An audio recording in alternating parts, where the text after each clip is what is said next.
24শে ফেব্রুয়ারি তুলসীবাবু দ্বিতীয়বার বিজয়নগর হয়ে জগদলপুর হাজির হলেন।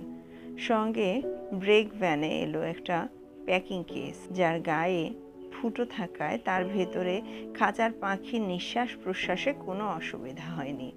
জগদলপুর থেকে একটা টেম্পো ভাড়া করে সঙ্গে দুটো কুলি নিয়ে তুলসীবাবু রওনা দিলেন দণ্ডকারণ্যের সেই জঙ্গলের সেই বিশেষ জায়গাটির উদ্দেশ্যে, যেখানে চঞ্চুকে শাবক অবস্থায় পেয়েছিলেন তিনি। চেনা জায়গায় গাড়ি থেমে নেমে কুলির মাথায় বাক্স চাপিয়ে আধ ঘন্টার পথ হেঁটে সেই ঝলসানো নিম গাছের ধারে গিয়ে তুলসীবাবু থামলেন। কুলিও তার মাথা থেকে বাক্সটা নামালো। তাদের আগে থেকেই ভালো বকশিস দেওয়া ছিল, আর বলা ছিল যে প্যাকিং কেসটা তাদের খুলতে হবে। পেরেক খুলে কাঠ চিড়ে ফেলে খাঁচা বাইরে বের করার পর তুলসীবাবু দেখে নিশ্চিন্ত হলেন যে পাখি দিব্যি বহাল তবিয়াতে আছে। এহেন জীবের দর্শন পেয়ে কুলি দুটো স্বভাবতই পরিত্রাহী ডাক ছেড়ে পালালো, কিন্তু তাতে তুলসীবাবুর কোনো উদ্বেগ নেই। তার কাজ হয়ে গেছে। খাঁচার ভেতর চঞ্চু এক দৃষ্টে তার দিকে চেয়ে আছে। তার মাথা এখন 4.5 ফুট উঁচু। খাঁচার হাত ছুঁই ছুঁই করছে। আসি রে চঞ্চু, আমায় মায়া বাড়িয়ে লাভ নেই। তুলসীবাবু একটি ছোট্ট দীর্ঘশ্বাস ফেলে টেম্পোর উদ্দেশ্যে রওনা দিলেন।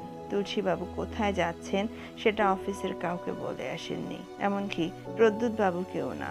পাওনা থেকে 5 দিন ছুটি নিয়ে মাঝ সপ্তাহে বেরিয়ে পড়ে আবার সোমবারে অফিসে হাজির হওয়ার পর প্রদ্যুৎবাবু স্বভাবতই জিজ্ঞেস করলেন এই অকস্মাৎ অন্তর্ধানের কারণ।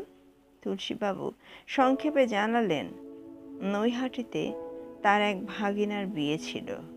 এর দিন 15 পরে প্রদ্যুৎবাবু একদিন তার বন্ধুর বাড়িতে গিয়ে খাঁচা সমেত পাখি উধাও দেখে ভারী অবাক হলেন। জিজ্ঞেস করে উত্তর পেলেন, পাখি আর নেই। প্রদ্যুৎবাবুর মনটা খচখচ করে উঠল। তিনি নেহাতি হালকাভাবে বলেছিলেন, পাখি মরে যাবার কথা। এভাবে এত অল্প দিনের মধ্যেই কথাটা ফলে যাবে সেটা ভাবতে পারেননি।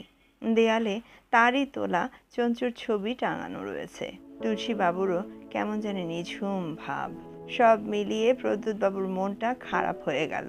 যদি বন্ধুর মনে কিছুটা ফুর্তি আনা যায়, তাই বললেন, অনেকদিন মনসুরে যাওয়া হয় না, চলুন কাবাব খেয়ে আসি। ওসবে আর রুচি নেই, বললেন তুলসীবাবু। প্রদ্যুৎবাবু আকাশ থেকে পড়লেন, সে কি মশাই, কাবাবে অরুচি? আপনার কি শরীর খারাপ হয়েছে নাকি? আপনার তো এত রকম ওষুধ জানা আছে, একটা কিছু খান। সেই সাধু যে পাতার সন্ধান দিল তাতে ফল হয়নি নাকি? তুলসীবাবু জানালেন, সেই পাতার রস খাবার পর থেকে তার রক্তের চাপ একদম স্বাভাবিক হয়ে গেছে। এটা আর বললেন না যে যতদিন পাখি ছিল ততদিন চক্রপর্ণের গুণ পরীক্ষা করার কথা তার মনেই আসেনি। এই সবে দিন 10 হলো তিনি আবার কবিরাজিতে মন দিয়েছেন। ভালো কথা, বললেন প্রদ্যুৎবাবু। চক্রপর্ণ বলতে মনে পড়ল, আজ কাগজে দণ্ডকারণ্যের খবরটা পড়েছেন? কি খবর? তুলসীবাবু কাগজ রাখেন, কিন্তু সামনের পাতার বেশি আর এগোয় না। কাগজটা হাতের কাছে টেবিলের ওপর ছিল। প্রদ্যুৎবাবু খবরটা বার করে দিলেন। বেশ বড় হরফের শিরোনাম হয়েছে, দণ্ডকারণ্যের বিভীষিকা।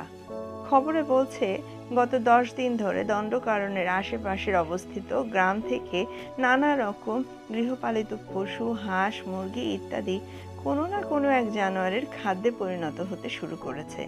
দণ্ডকারণ্যে বাঘের সংখ্যা কমই, আর এ যে বাঘের কিন্তু নয় তাও প্রমাণ পাওয়া গেছে।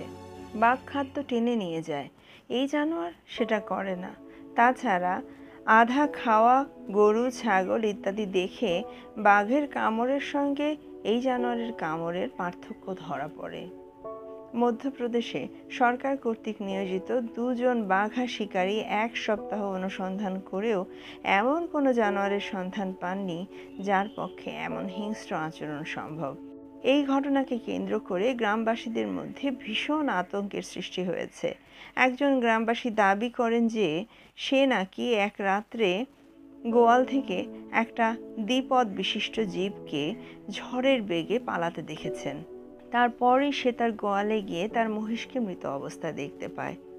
মহিষের তলপেটের বেশ খানিকটা অংশ নাকি খুবলে নেওয়া হয়েছিল। তুলসীবাবু খবরটা পড়ে কাগজটা ভাঁজ করে আবার টেবিলের ওপর রেখে দিলেন। ওটাও কি আপনার কাছে অবাক কাণ্ড বলে মনে হচ্ছে না? প্রদ্যোৎবাবু প্রশ্ন করলেন। তুলসীবাবু মাথা নাড়লেন। হঠাৎ তিনি বিস্মিত হননি। এর 3 দিন পর প্রদ্যোৎবাবুর জীবনে একটা আশ্চর্য ঘটনা ঘটে গেল। সকালে চায়ের কাপ এনে সামনে রাখলেন গিন্নি।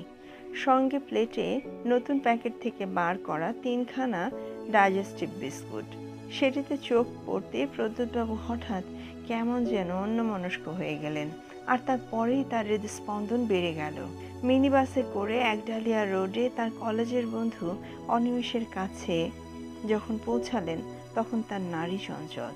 বন্ধুর হাত থেকে খবরের কাগজটা ছিনিয়ে নিয়ে পাশে ফেলে দিয়ে রুদ্ধশ্বাসে বললেন, তোর রিডার্স ডাইজেস্টগুলো কোথায়? চট করে বল, বিশেষ দরকার। অন্য অনেকের মতোই অনিমেষ সরকারের প্রিয় পাঠ্যপুস্তক হলো রিডার্স ডাইজেস্ট পত্রিকা। বন্ধুর আচরণে বিস্ময় প্রকাশ করারও সময় পেলেন না তিনি।